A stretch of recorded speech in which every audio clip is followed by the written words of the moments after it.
사랑하는 여러분, 저는 송구의 영신 예배 때 우리 영광의 모든 성도들이 고난받는 이 시대를 향하여 희망의 메신저가 되자, 이런 말씀으로 비전을 선포했습니다. 그러면서 희망의 메신저가 되기 위해서 세 가지 갖춰야 될 것을 말씀드렸는데 기억하실지 모르겠습니다. 첫째는 2020년 한 해를 은혜 받는 한 해로 여기자, 은혜를 받자라고 했습니다. 왜냐하면 교회는 은혜 받는 곳입니다.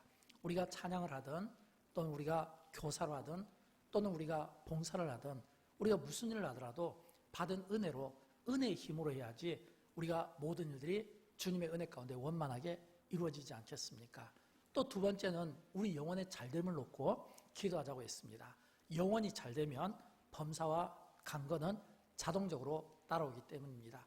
그래서 2022년 한 해를 시작하면서 참 정말 영적인 이런 부흥과 영적인 삶의 건강을 위해서 많은 기도가 이루어졌으면 좋겠습니다.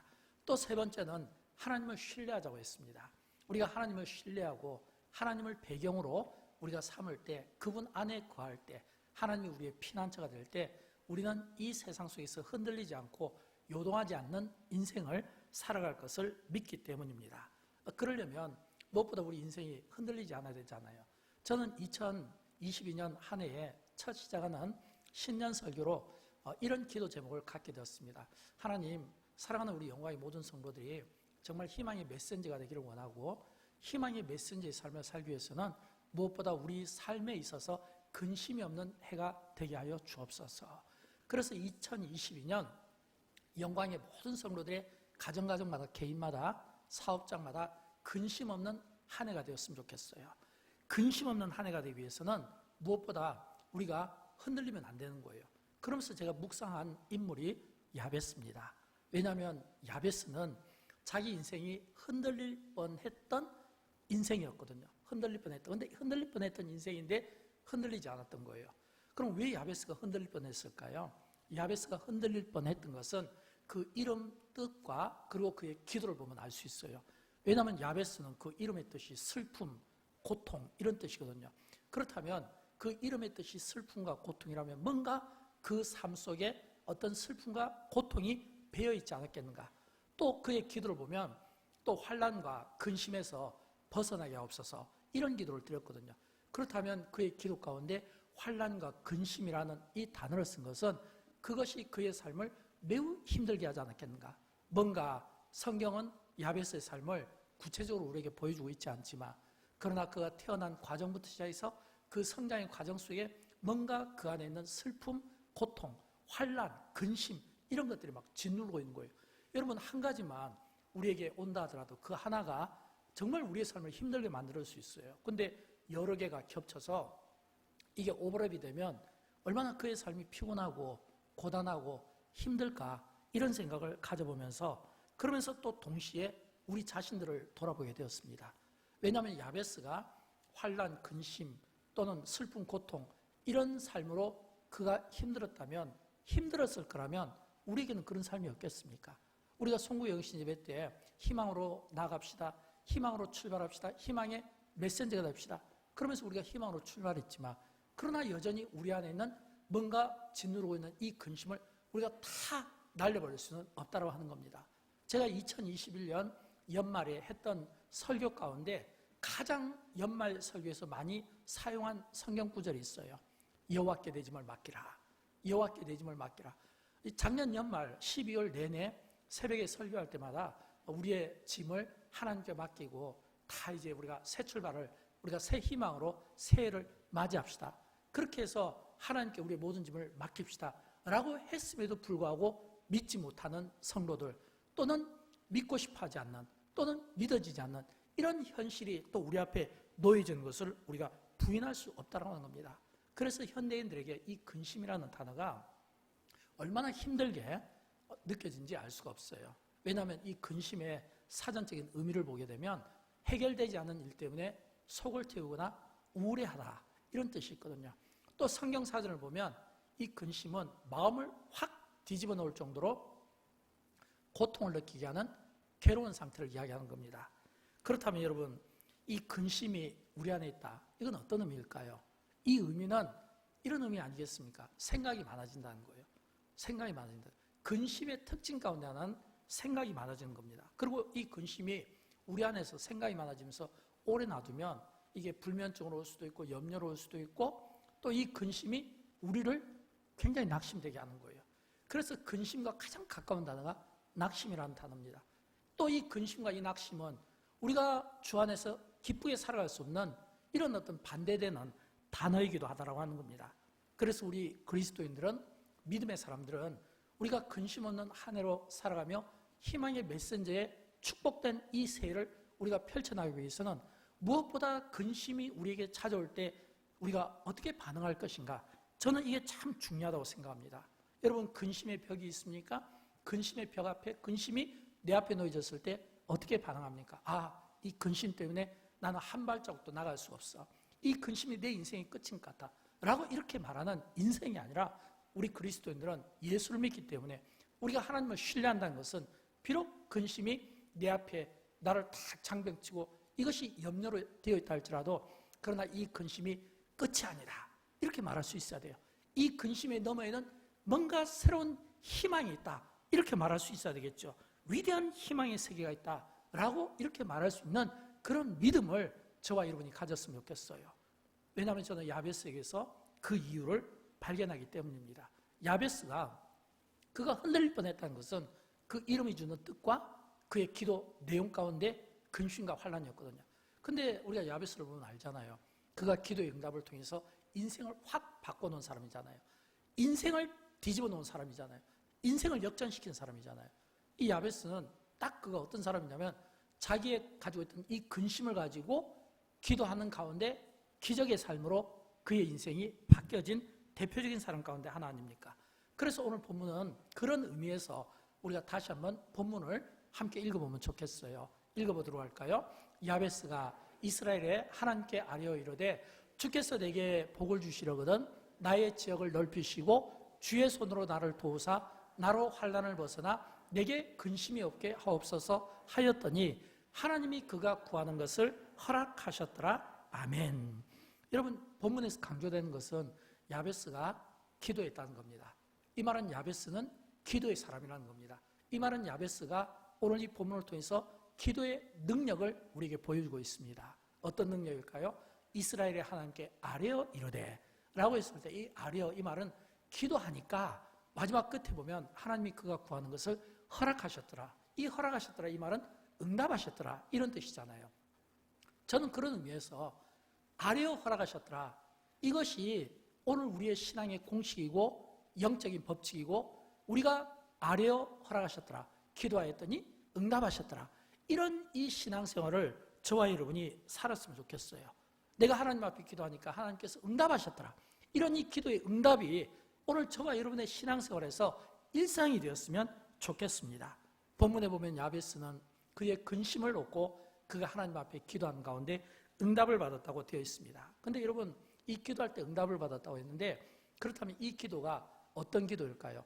우리가 생각하는 것처럼 평범한 기도는 아닐 것 같아요. 우리가 모여서 함께 주여 삼창하고 기도합시다, 또는 우리가 어떤 기도의 제목들을 놓고 함께 기도합시다, 이런 정도는 아닐 것 같아요. 왜냐하면 그 이상이 돼야 되겠죠. 왜냐하면 하나님께서 우리에게 기도를 응답하실 때는, 우리의 기도를 듣고 싶어 할 때는 뭔가 그 기도의 정직성과 정직함과 간절함과, 그리고 애를 막 이렇게 애가 타는, 그러면서 막 하나님 앞에 애타게 부르짖는 이게 있어야 되잖아요. 야베스가 이스라엘의 하나님께 아뢰어 이르되 라고 했을 때, 이 아뢰었다라는 이 말에 히브리 그 원어 사전을 보게 되면 어떤 기도냐면, 아주 간절하게 하나님께 부르짖었다 이렇게 되는 거예요.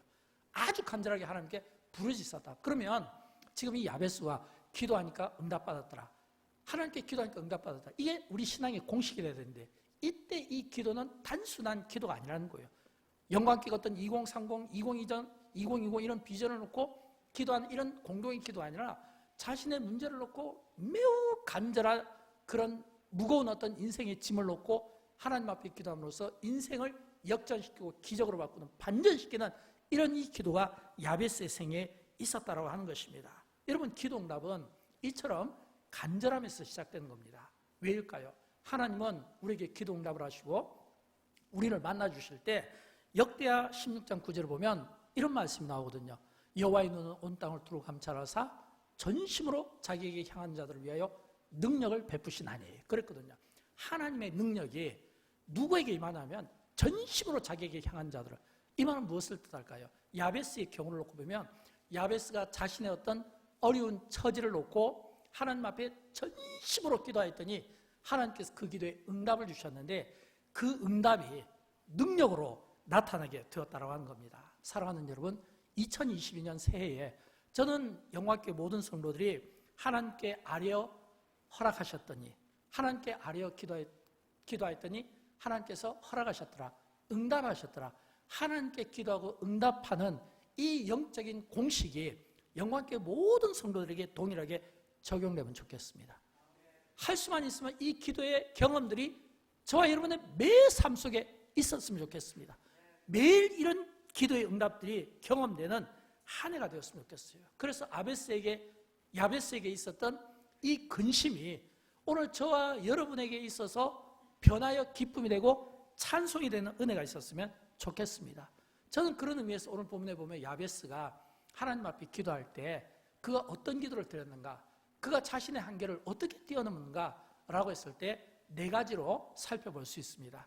첫째는 야베스가 자신의 한계를 뛰어넘는 기도를 드릴 때 하나님은 어떤 분인가? 복을 주시는 분이라는 거예요. 하나님은 복을 주시는 분이라는 거예요. 본문에 보면 야베스가 이스라엘 하나님께 아뢰어 이르되 주께서 내게 복을 주시려거든 그랬거든요. 주께서 내게 복을 주시려거든. 여러분, 이 말씀의 그 원어를 보면 이런 의미로 되어 있습니다. 하나님은 나에게 반드시 복을 주시는 분입니다. 이런 뜻이에요. 하나님은 나에게 반드시 복을 주시는 분입니다. 하나님은 반드시 우리에게 복을 주시는 거예요. 하나님이 우리에게 하시는 일 가운데 하나가 우리에게 복을 주는 거예요. 어떤 복을 줄까요? 하늘의 신령한 것과 땅에 기름진 것으로 복을 주시고 또 우리에게 재능으로 복을 주시고 물질로 복을 주시고 은사로 복을 주시는 거예요. 그러나 하나님이 우리에게 주시는 복 가운데 가장 큰 복은 따로 있습니다. 그것은 하나님께서 우리에게 하늘과 땅의 복과 재능과 은사의 물질의 복을 주시기도 하지만 더 중요한 것은 하나님과 가까워지는 이 복을 주시는 거예요. 시편 73편 23절 보면 나와 있잖아요. 어떤 복이냐면 하나님께 가까이함이 내게 복이라. 인생의 복이 어디에 있냐 이거예요. 하나님과 가까워지는 거예요. 인생의 복이 하나님과 가까워지는 거예요. 이 말은 내가 하나님과 교제의 삶을 산다는 겁니다. 여러분, 예를 들어서 우리가 인간관계 속에도 내가 좋아하는 사람이 있으면 자주 만나지죠, 교제하죠. 그러면서 기쁨이 막 있잖아요. 사람끼리도 그런데 전능자요 창조주신 하나님이 우리를 만나주시는 거예요. 우리가 전능자요 창조주신 하나님을 교제하는 겁니다. 여러분, 이게 얼마나 큰 기쁨이에요. 어떻게 교제할까요? 예배와 기도를 통해서 이 교제가 이루어지는 거예요. 저는 2022년 새해가 하나님 앞에 예배하고 기도하는 한 해로 출발했으면 좋겠고, 우리가 재작년 장로님께서 기도해 주신 것처럼 이 코로나로 인해서 많은 우리의 삶에 제약이 있고 어려움이 있고 지금도 여전히 그 어려움은 계속 현재 진행형으로 이어지고 있지만, 그럼에도 불구하고 내가 다른 건 몰라도 내가 하나님 앞에 예배만큼은 내가 예배에서 꼭 내가 성공하겠다. 내가 예배 기도 생활에서는 내가 꼭 성공하겠다. 내가 하나님과의 이 예배의 이끌을 내가 놓지 않겠다고 하는 이런 영적 승리, 이런 영적인 축복을 통해서 2022년 한 해가 하나님의 말씀과 기도로 예배로 하나님과 친밀한 한 해가 되기를 주님의 이름으로 축원드립니다. 하나님과 친밀한 한 해로 이루어 주시기를 부탁드립니다. 두 번째는요, 야베스가 어떤 기도를 드렸냐면 지역을 넓히는 기도를 드렸어요. 여러분, 이 지역을 넓힌다라고 하는 이 의미는 두 가지 의미로 해석이 됩니다. 좁은 의미로는 내 삶과 관련되는 거예요. 나의 지역을 넓히시고, 예를 들어서 내가 물질적으로 어려우면 하나님 나의 물질의 이 어려움 속에서 궁핍함 속에서 좀 회복시켜 주시옵소서. 사업하는 분들에게는 이 사업을 좀 번창시켜 주시옵소서. 또는 어떤 건강을 잃어버린 분들에게는 건강을 좀 붙들어 주시옵소서. 이런 식으로 내 삶 속에서 어떤 기도의 제목들을 놓고 넓혀달라는 이 기도예요. 그러나 넓은 의미로는 하나님이 내게 복을 주시면 하나님이 주신 이 복을 나를 위해 쓰지 않고 내가 하나님의 영광을 위해서 쓰게 해달라고 하는 이런 기도가 있습니다. 예를 들어서 여러분, 다니엘을 한번 생각해 보십시오. 다니엘이 그가 어렸을 때 바빌론 포로로 끌려갔습니다. 그럼에도 불구하고 이 다니엘이 그가 하나님 앞에서 일관된 삶을 살았습니다. 그게 뭐냐면 예배자의 삶이었거든요. 기도의 삶이었거든요. 그가 나중에 바벨론 총리가 됐을 때도 불구하고 여전히 그는 하나님 앞에 기도의 삶을 계속 이어갔던 겁니다. 중요한 것은 이 다니엘이 그 혀에 권세가 있었다는 거예요. 다니엘의 그 말 한마디가 이 바벨론에서 영향력을 끼쳤다는 겁니다. 나로 하여금 주의 지경을 넓혀주시옵소서. 이 말은 하나님이 나에게 복을 주시면 하나님이 주신 복을 내가 나를 위해서 쓰지 않고 하나님의 영광을 위해서 하나님을 높이는데 내가 쓰임받고 싶습니다. 이런 지경이 넓어지는 이 기도예요. 저는 여러분, 우리가 이런 지경이 넓어지는 이 기도를 통해 우리 개인의 삶의 문제도 해결받고 또 하나님이 주시는 복을 통해서 영향력 있는 삶을 세상에서 빛과 소금처럼 살아드리기를 주님의 이름으로 축원드립니다. 세 번째는 어떤 기도를 드렸냐면 주의 손으로 나를 돕게 하여 주옵소서. 이 기도를 드렸습니다. 여러분, 지역이 넓어졌다는 것은 어떤 의미일까요? 지역이 넓어졌다는 것은 그만큼 할 일이 많아졌다는 거예요. 그렇죠? 지역이 넓어지면 그만큼 할 일이 더 많아지잖아요.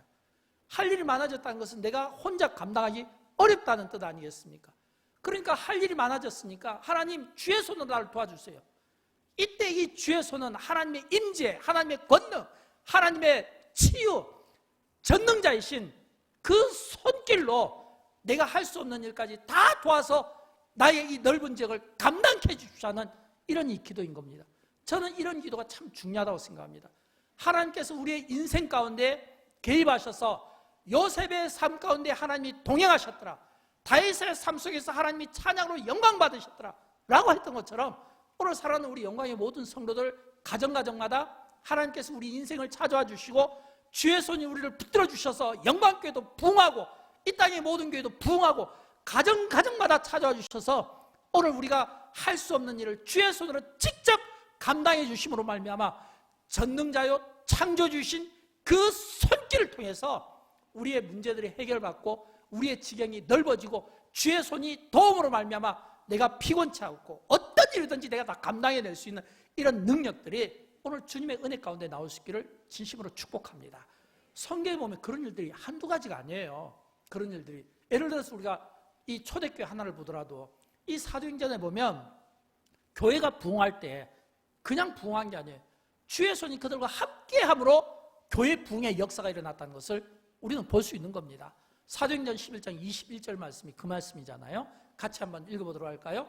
주의 손이 그들과 함께 하심에 수많은 사람들이 믿고 주께 돌아오더라 그랬잖아요.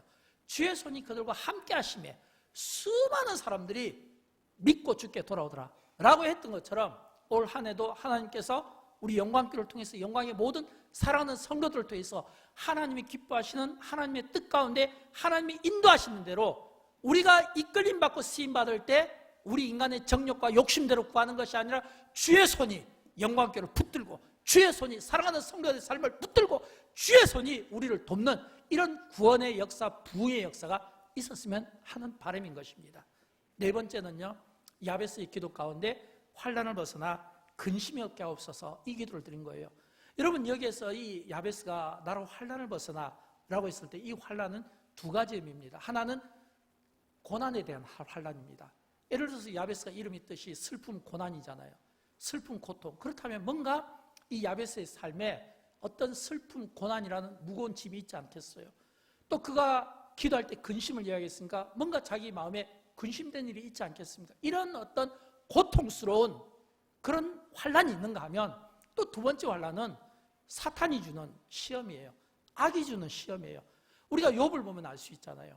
그 욥이 하나님 앞에 의롭게 살고자 했을 때 계속해서 사탄이 욥이 하나님 앞에 의롭지 못하도록, 욥이 하나님 앞에 범죄하도록, 욥이 하나님 앞에 실수하도록 계속해서 욥을 괴롭혔던 것처럼 우리가 이런 이 환난이 있을 수 있다는 겁니다.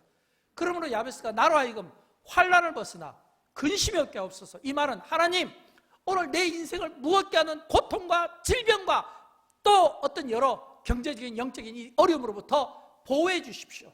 저를 지켜주십시오. 또 하나님, 나로 하여금 악의 세력들이, 사탄이 나를 넘어뜨리려고 공격할 때 사탄의 이 공격으로부터, 악으로부터 저를 좀 지켜주십시오. 이 기도예요. 이런 이 환난의 이 기도가 오늘 우리 시대 우리에게는 필요하지 않을까요? 오늘 우리에게는 이런 이 환난의 기도를 통해서, 환난 속에서 근심이 없게 해달라고 하는 이런 기도가 우리에게는 필요하지 않겠냐라고 하는 겁니다. 여러분, 야베스가 그가 그런 기도를 드렸던 것처럼 우리 시대도 이런 기도가 필요해요. 왜냐하면 우리가 이 세상을 살아가는 동안 이 세상은 끊임없이 우리를 계속해서 괴롭히기 때문입니다. 여러분, 우리가 은혜 받고 우리가 신앙생활을 잘한다고 해서 우리에게 문제가 없을까요? 고난이 없을까요? 풍파가 없을까요? 그건 아니지 않습니까? 여러분, 여수는 이 전체가 보면 다 이렇게 바다로 되어 있잖아요. 순천 가는 육로 빼놓고는 이게 화양면도 바다고 서호도 바다고 돌산도 바다고 다 바다가 얼마나 많습니까? 우리가 이게 바다를 보면 알 수 있잖아요. 바다가 보면 아무리 한여름에 전혀 바람이 불지 않는 그런 아주 고요함 속에서도 파도는 움직인다고 하는 사실입니다. 바람이 세차게 불면 그 파도가 마치 저를 삼킬 것처럼 크게 막 이렇게 요동한다는 겁니다. 우리가 살아가는 이 세상은 우리가 아무리 은혜 생활을 한다 하더라도 이 파도가 우리 인생 가운데 오지 않을 수는 없는 거예요.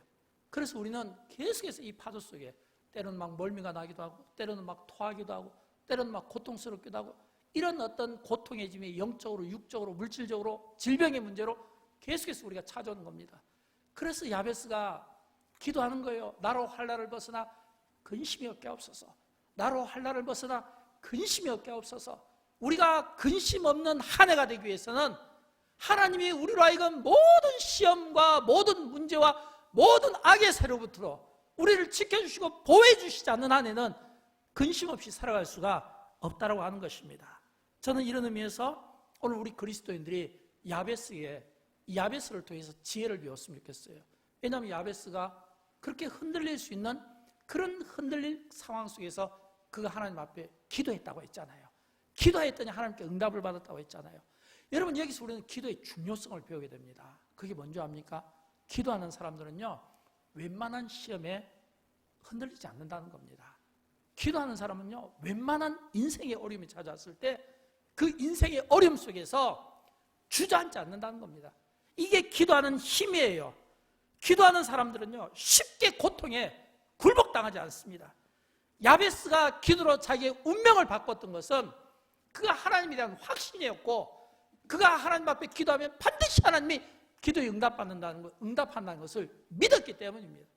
우리 하나님 앞에 기도할 때 이런 믿음의 기도가 필요한 거예요. 여러분, 하나님께서 야베스의 기도에 응답하셨을까요? 응답 안 하셨을까요? 응답하셨어요. 바로 응답해 주셨잖아요.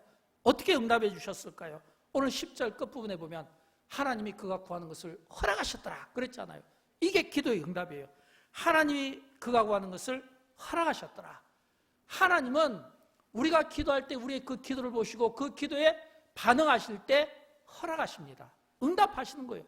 로마서 8장 32절에 보면 이런 말씀이 나오잖아요. 같이 한번 읽어보도록 할까요? 자기 아들을 아끼지 아니하시고 우리 모든 사람을 위하여 내주시니가 어찌 그 아들과 함께 모든 것을 우리에게 주시지 아니하겠느냐.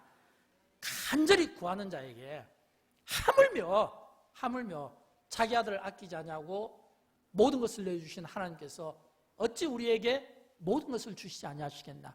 우리가 기도하고 간구할 때 응답하시고 허락하시는 하나님이신 것을 보여주는 것입니다. 사랑하는 여러분, 야베스가 인간적으로 보면 별로 내세울 것이 없어요.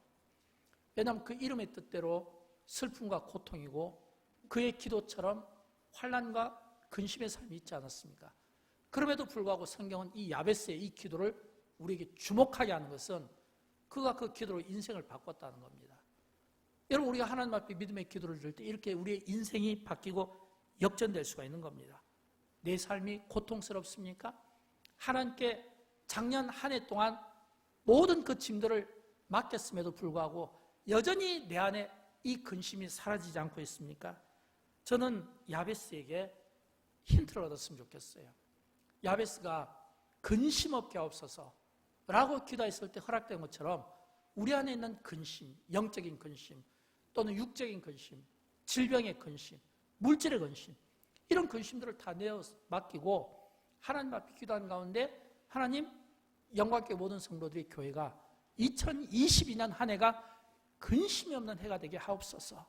근심 없는 한 해가 될 수 있도록 주님, 우리를 지켜주시고 우리를 축복해 주옵소서. 이런 능력 있는 기도를 우리가 드릴 수 있어야 되겠다고 하는 것입니다. 저는 사랑하는 여러분, 우리 모두가 이런 능력 있는 이 기도를 통해서 이 땅을 고치고 이 나라를 다시 세우고 살리는데 우리의 기도가 거룩하게 쓰임받으면 좋겠습니다. 그러기 위해서는 우리에게 영적인 안목이 필요합니다. 에스겔과 같은 영적인 안목이 필요합니다. 여러분, 에스겔은 유다 백성이 바벨론의 포로 생활할 때 그 포로들의 그 비참한, 그 처참한 그 모습을 보면서 굉장히 마음 앞에 있던 선지자였습니다. 자기 백성들이 고통을 받는데 그 고통은 영적인 짐도 되겠지만 육체의 고통도 되고 경제적인 고통도 되고 병마의 고통도 되지 않겠습니까? 지도자라면 당연히 고통받고 어려움 당하는 그 시대의 사람들을 보면서 그런 눈물이 필요하지 않겠습니까? 애통한 마음들이 필요하지 않겠습니까? 이제 우리 대한민국이 이제 올해 대통령 선거도 있지만 또 지방선거도 있거든요. 어떻게 보면 올 한 해는 그냥 뭐 시작부터 그냥 선거하면서 한 해를 다 보낼 가능성이 참 많은 거예요. 저는 그렇게 많은 선거들을 통해서 많은 지도자들이 세워질 때 그분들에게 애통하는 마음이 있는가?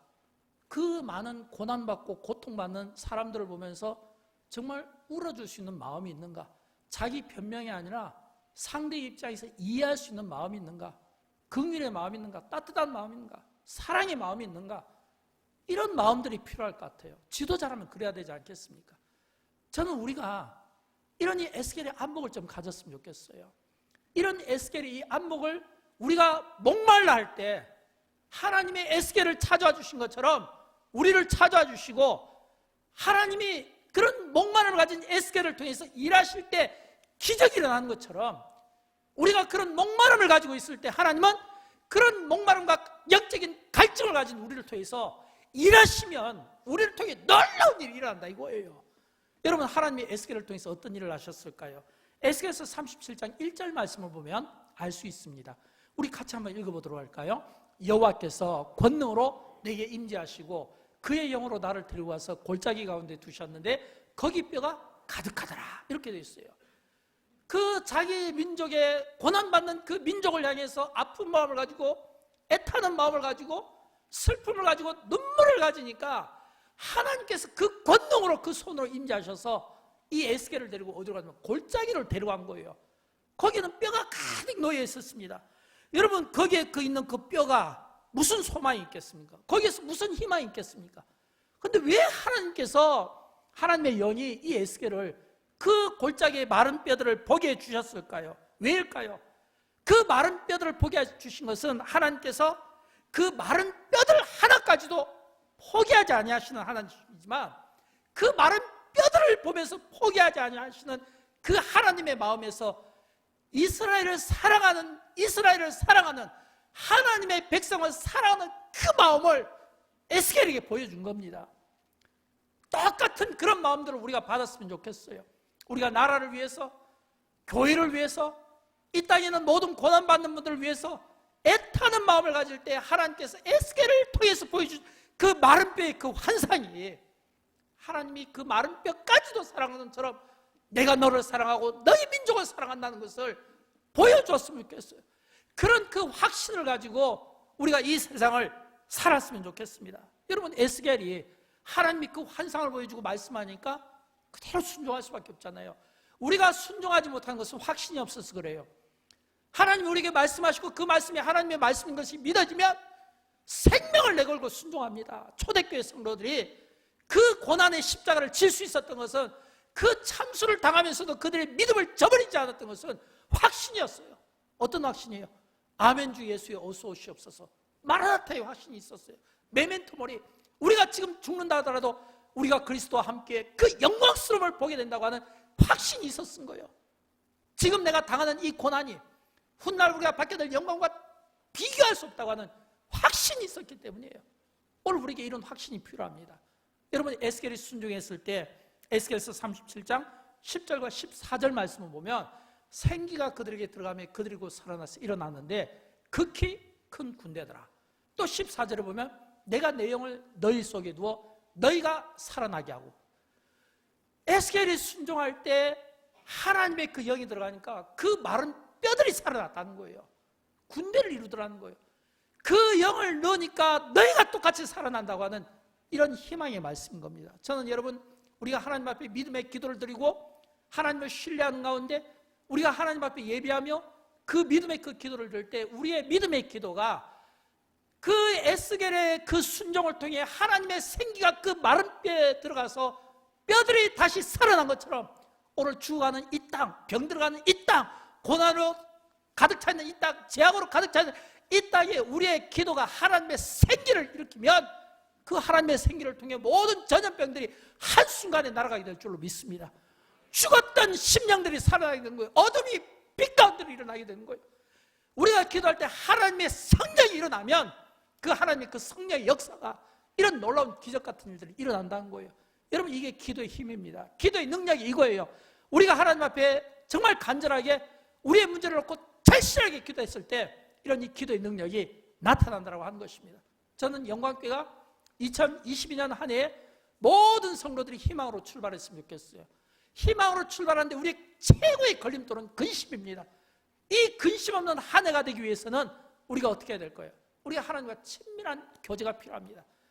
깨어있는 기도가 필요합니다. 깨어있는 영성과 기도를 통해서 우리의 기도가 성령의 새바람을 일으키면 이 땅은 변하게 되어 있어요.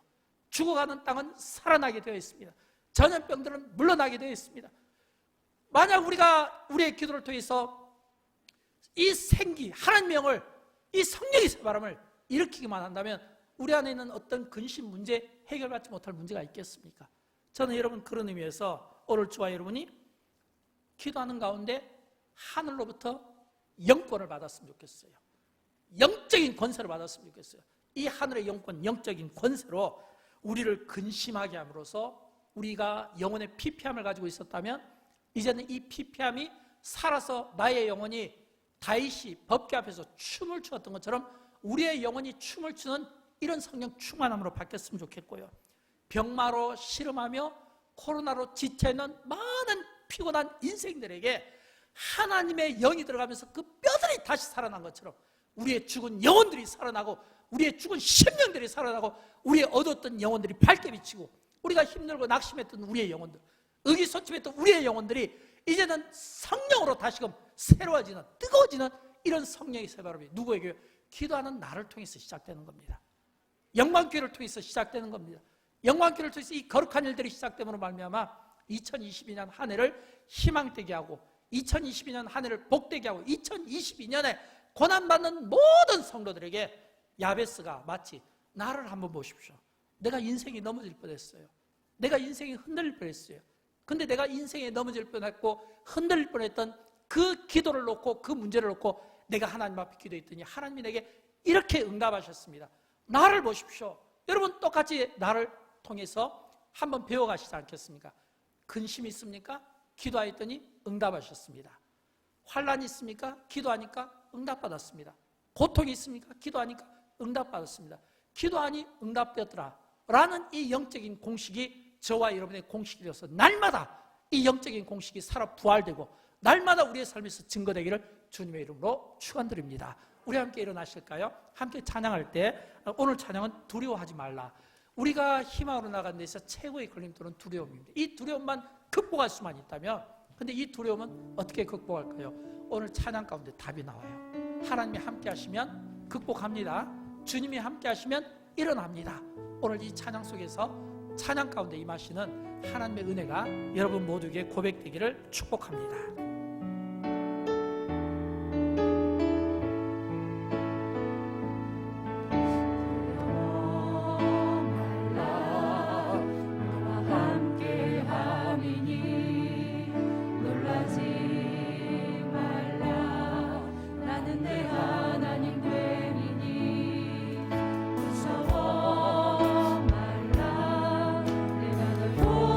주리니 너는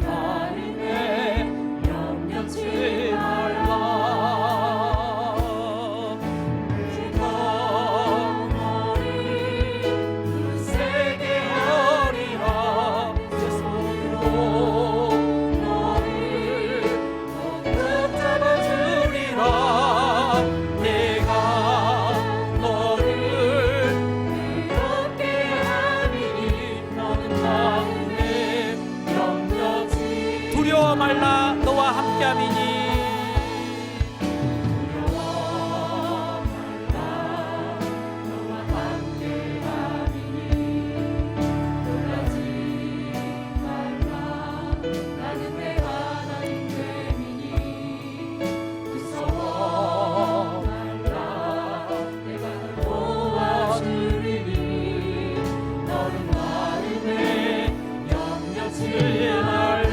내가 너를 굳세게 하리라.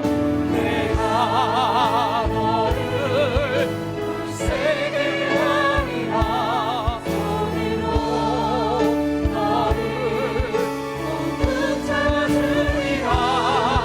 내가 너를 그렇게 하리니 너는 마음에 영원치. 내가 너를 굳세게 하리라.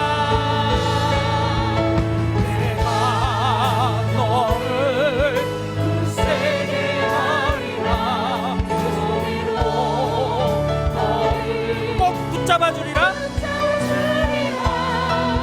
내가 너를 그렇게 하리니 영원히 영원치. 내가 너를 굳세게 하리라. 내가 너를 굳세게 하리라.